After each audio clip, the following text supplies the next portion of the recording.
नेहा जब सुबह सोकर उठी तो उसने देखा कि सुबह सुबह उसके माता पिता किसी बात को लेकर आपस में बहस कर रहे थे। नेहा ने जब अपनी माँ के पास जाकर पूछा कि क्या हुआ, तो उसकी माँ ने कहा, आज सुबह सुबह तेरे ससुराल से फोन आया था। तेरे ससुर जी कह रहे थे कि वे लोग आज तुम्हें लेने आ रहे हैं, तो मैंने भी उन्हें हाँ कर दी, परंतु तुम्हारे पापा तुम्हें उनके घर वापस नहीं भेजना चाहते। यह सब सुनकर नेहा बहुत उदास हो गई और भागती हुई अपने कमरे में चली गई। वहां पर अपनी 1 साल की मासूम बच्ची पीहू को सोते हुए देखकर अचानक से उसकी आंखों से झरझर आंसू बहने लगे और वह अतीत की उन बुरी यादों में चली गई। जब वह शादी करके विक्रम के घर आई थी तो वह बहुत ही ज्यादा खुश थी। उसे नहीं पता था कि उसके साथ आगे क्या होने वाला है। उसके सारे सपने तो उस समय टूटकर बिखर गए जब शादी की रात दुल्हन के जोड़े में सजी अपने पति विक्रम का बेसब्री से इंतजार कर रही थी। थोड़ी देर बाद जब विक्रम कमरे में आया तो नेहा की दिल की धड़कनें बढ़ गई। विक्रम जब उसके पास आया तो वह स्तब्ध रह गई, क्योंकि वह शराब के नशे में धुत था और बिस्तर पर पड़ते ही पसर कर सो गया। यह सब देखकर नेहा बहुत ज्यादा दुखी हो गई। उसके दिल में तो अपनी शादी को लेकर कई अरमान थे, परंतु उसके पति ने एक पल में ही उसके सारे अरमानों को चकनाचूर कर दिया था। वह पूरी रात सिसकती रही, उसे एक पल को भी नींद नहीं आई। सुबह जब वह उठी तो उसका सिर बहुत भारी हो रहा था और रात भर रोने की वजह से उसकी आंखें सूजकर लाल हो गई थी। उसकी यह हालत देखकर उसकी सास विनीता जी समझ गई कि आखिर उसके साथ क्या हुआ है, क्योंकि वह जानती थी उनका बेटा बहुत ही बिगड़ैल किस्म का लड़का है। उसे नशे की ऐसी लत लग गई कि वह ना तो अपने माँ बाप की सुनता था और ना ही परिवार के किसी अन्य सदस्य की। उसकी इन हरकतों को देखते हुए उसके माता पिता ने सोचा कि अगर इसकी शादी करा दी जाए तो शायद यह सुधर जाए। इसी के चलते उन्होंने विक्रम की शादी नेहा के साथ करा दी।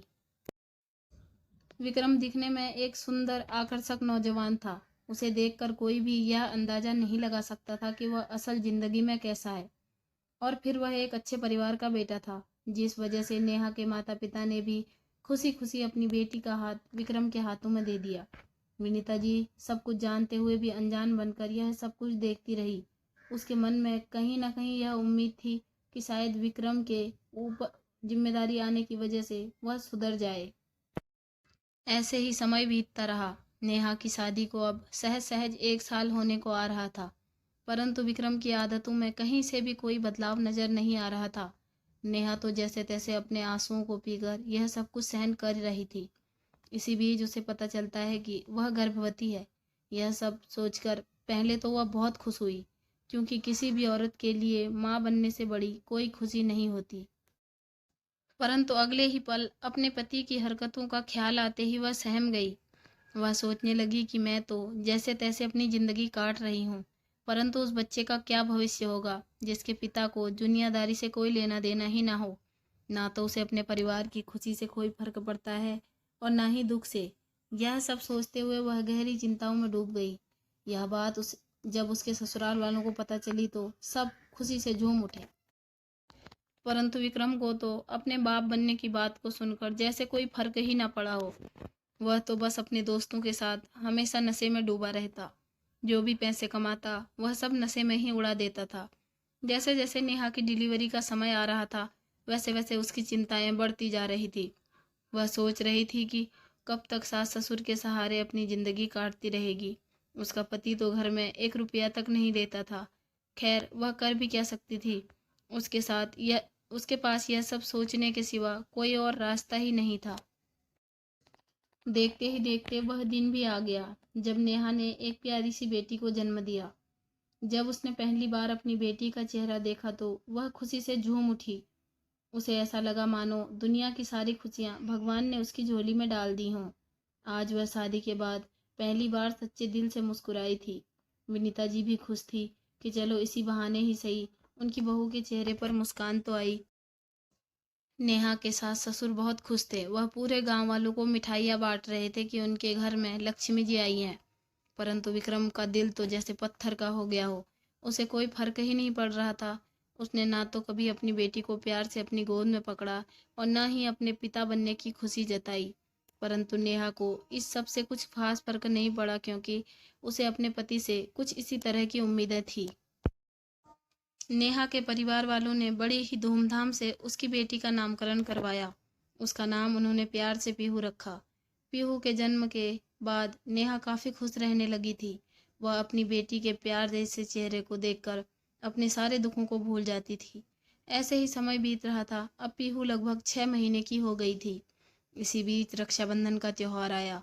नेहा ने विक्रम से कहा, काफ़ी समय हो गया है, वह अपने मायके भी नहीं गई है, तो रक्षाबंधन पर उसे मायके जाना है, इसलिए उसे कुछ पैसों की ज़रूरत है। वह अपने व पीहू के लिए कुछ कपड़े और ज़रूरी सामान लेकर आएगी। यह सुनकर विक्रम ने यह कहकर उसे पैसे देने से मना कर दिया कि उसके पास कोई पैसे नहीं है, उसे जाना है तो वह ऐसे ही चली जाए। यह सब सुनकर नेहा को बहुत दुख हुआ और गुस्सा भी आया कि कब तक वह हर चीज़ के लिए अपने सास ससुर के आगे हाथ फैलाती रहेगी। अब उसकी सहन शक्ति जवाब दे चुकी थी। आखिर वह कब तक सहन करती। उसने फैसला कर लिया कि अब वह ऐसे इंसान के साथ एक पल भी नहीं रहेगी जिसे उसकी भावनाओं की बिल्कुल भी कदर नहीं है। उसने अपनी सास से कुछ पैसे लिए और अकेली ही अपनी बेटी को लेकर मायके के लिए निकल गई। वहां जाकर उसने अपने माता पिता को सारी बातें बता दी। उसके माता पिता तो यह सोचकर स्तब्ध रह गए कि उनकी नादान सी बेटी कब इतनी बड़ी हो गई कि इतने दिनों से वह यह सब कुछ झेल रही थी और उसने उन्हें कुछ बताया भी नहीं। उन्हें अपने दामाद पर बहुत गुस्सा आ रहा था। उसके पिता ने निर्णय कर लिया कि अब अपनी बेटी को उस घर में दोबारा कभी नहीं भेजेंगे। लगभग 8 से 10 दिन बीत जाने के बाद उसकी सास विनीता जी का फ़ोन आया कि अब वह उनकी बहू को छोड़ जाएं। तो नेहा के पिताजी ने उनसे साफ साफ मना कर दिया कि वह अपनी बेटी को उनके घर नहीं भेज सकती। उन्होंने कहा, आप लोगों ने मेरी छोटी सी बच्ची की ज़िंदगी खराब कर दी। आपको तो पता ही होगा कि आपका बेटा कैसा है, परंतु आपने फिर भी उसकी शादी करवा दी। एक बार भी यह नहीं सोचा कि इस सब के चक्कर में आप किसी मासूम की ज़िंदगी खराब कर रहे हैं। विनीता जी हिचकिचाते हुए बोली, जी, हमें लगा कि शायद अगर उसके ऊपर शादी की जिम्मेदारी आ जाए तो शायद उसके व्यवहार में बदलाव आ जाए। इतना सुनते ही नेहा के पिताजी बौखला गए और गुस्से में बोले, लड़कियां क्या आपको किसी को सुधारने की कोई मशीन लगती हैं? जिस बेटे को आप इतने सालों में नहीं सुधार पाए, उसे कोई लड़की आकर कुछ ही दिनों में सुधार सकती है। यह आप लोगों की कैसी सोच है? कहकर उन्होंने गुस्से में फोन काट दिया। इधर जब विनीता जी ने यह सब सुना तो उन्हें एक झटका सा लगा। उन्होंने तो कभी सोचा ही नहीं था कि जो कुछ वह कर रहे हैं उसका ऐसा दुष्परिणाम भी देखने को मिल सकता है। आज उन्हें अपने बेटे पर बहुत गुस्सा आ रहा था। उसकी वजह से उन्हें अपने समधी की खरी खोटी सुननी पड़ी। उन्होंने सोच लिया था कि अब वे विक्रम को सबक सिखाकर ही रहेंगी। दूसरे दिन सुबह जैसे ही विक्रम की आंख खुली तो उसने देखा कि सुबह के 9 बज गए थे और अभी तक उसे किसी ने चाय को भी नहीं पूछा था। रोज सुबह तो 7 बजे उसकी माँ उसके लिए चाय लेकर आ जाती थी। जब वह रसोई में अपनी माँ के पास गया तो उसने गुस्से में कहा, माँ, यह सब क्या है?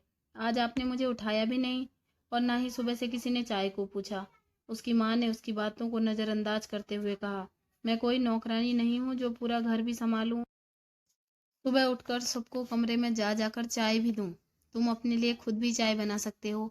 मजाक कर रही हो क्या माँ? मैंने कभी चाय बनाई है तो अब विनीता जी ने गुस्से में कहा, इस उम्र में अब मुझसे इतना सब कुछ नहीं हो पाता। कहकर विनीता जी वहां से चली गई। आज पहली बार विक्रम को अपनी माँ का व्यवहार कुछ अलग लगा। थोड़ी देर बाद जब वह नहा कर आया तो उसने अपनी माँ से कहा, माँ, मेरे कपड़े नहीं मिल रहे, जरा आकर ढूंढ दो।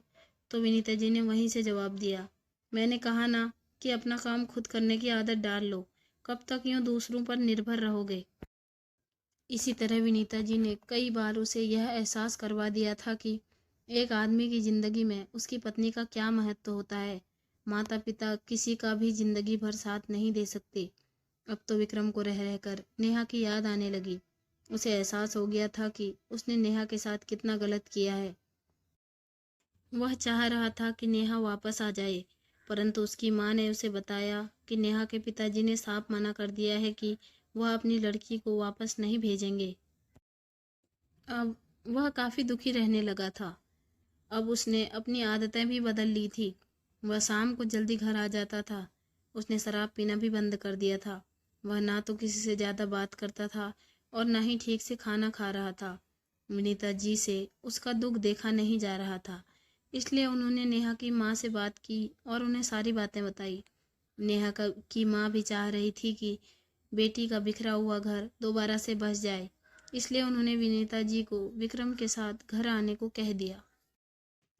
लेकिन नेहा के पिताजी को उनकी बातों पर बिल्कुल भी विश्वास नहीं हो पा रहा था, क्योंकि बीते दिनों जो कुछ भी नेहा के साथ हुआ था, इससे उसके पिता को बहुत ठेस पहुंची थी। वे नहीं चाहते थे कि उनकी बेटी को फिर से वही दुख सहन करना पड़े, परंतु जब उन्हें नेहा की मां ने समझाया कि हम भी आखिर कब तक नेहा का साथ दे पाएंगे, अगर विक्रम को अपनी गलती का एहसास है, वह सुधरना चाहता है, तो हमें उसे एक मौका देना चाहिए, तो वे भी मान गए। आखिर बेटी की खुशी का जो सवाल था। दूसरे दिन सुबह विक्रम अपने माता पिता के साथ नेहा के घर पर आया। उसकी नज़रें शर्म से झुकी हुई थी। वह किसी से भी नज़रें नहीं मिला पा रहा था। नेहा सबके लिए चाय नाश्ता लेकर आई और थोड़ी देर बातचीत के बाद विनीता जी ने उन्हें विश्वास दिलाया कि अब नेहा को बिल्कुल भी परेशानी नहीं होगी। वे उसका अपनी बेटी की तरह ध्यान रखेंगे। और विक्रम ने भी उनसे माफ़ी मांगते हुए कहा, मैंने जो कुछ भी नेहा के साथ किया उसके लिए मुझे माफ़ कर दीजिए। नेहा के घर से जाने के बाद मुझे एहसास हुआ कि मैंने क्या खोया है। आज के बाद आपको शिकायत का कोई मौका नहीं दूंगा। तभी अपनी गोद में छोटी सी पीहू को लिए नेहा वहां पर आई। अपनी बेटी को देखने के बाद आज विक्रम को पहली बार अपने पिता बनने की खुशी का एहसास हुआ था। वह जल्दी से उठ खड़ा हुआ और पीहू को गोद में पकड़कर सीने से लगा लिया।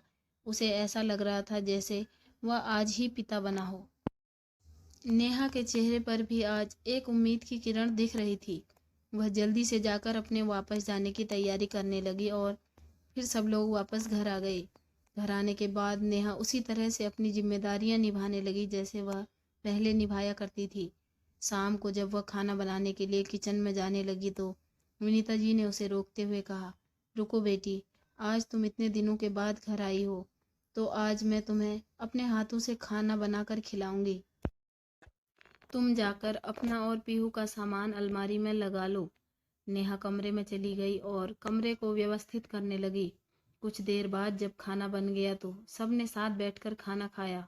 खाना खाने के बाद नेहा कमरे में आई और पीहू को दूध पिलाकर उसे सुला दिया। पीहू को सुलाने के बाद वह भी कपड़े बदलकर सोने के लिए आ गई। इतने में विक्रम भी वहां आ गया। उसके वहां आते ही कमरे में एक सन्नाटा सा पसर गया। थोड़ी देर वे एक दूसरे को अपलक निहारते रहे। उसके बाद विक्रम बड़ी हिम्मत करके नेहा के पास बैठ गया और नजरें झुकाकर उससे बोला, मैं जानता हूँ मैंने जो कुछ भी किया है उसके बाद मुझे माफ़ी मिलना इतना आसान नहीं है, परंतु मेरा यकीन मानो, जब से मुझे इस बात का एहसास हुआ है मैं पल पल घुट घुट के जी रहा था। यह कहते कहते उसकी आंखों से आंसुओं की बरसात होने लगी। नेहा के सब्र का बांध भी टूट गया। वह भी फपक कर रो पड़ी और विक्रम के गले लग गई और बोली, जो कुछ भी हुआ उसे भूलकर अब हम नई जिंदगी की शुरुआत करेंगे। आपको अपनी गलती का एहसास हो गया, इससे बढ़कर मेरे लिए और कुछ नहीं है। विक्रम ने नेहा को अपनी बाहों में भरते हुए कहा, जो बीत गया उसे तो मैं नहीं बदल सकता, परंतु वादा करता हूँ आज के बाद तुम्हें और मेरी बच्ची को किसी भी तरह की कोई तकलीफ नहीं होने दूंगा। नेहा आज बहुत खुश थी। आज उसका वह सपना पूरा हो गया था जिसे विक्रम ने उसकी शादी की पहली रात को ही चकनाचूर कर दिया था। विक्रम को भी आज पहली बार प्यार का एहसास हुआ था। उसने नेहा को प्यार से अपनी बाहों में समेटते हुए उसके माथे को चूम लिया। दोस्तों, आपको यह कहानी कैसी लगी?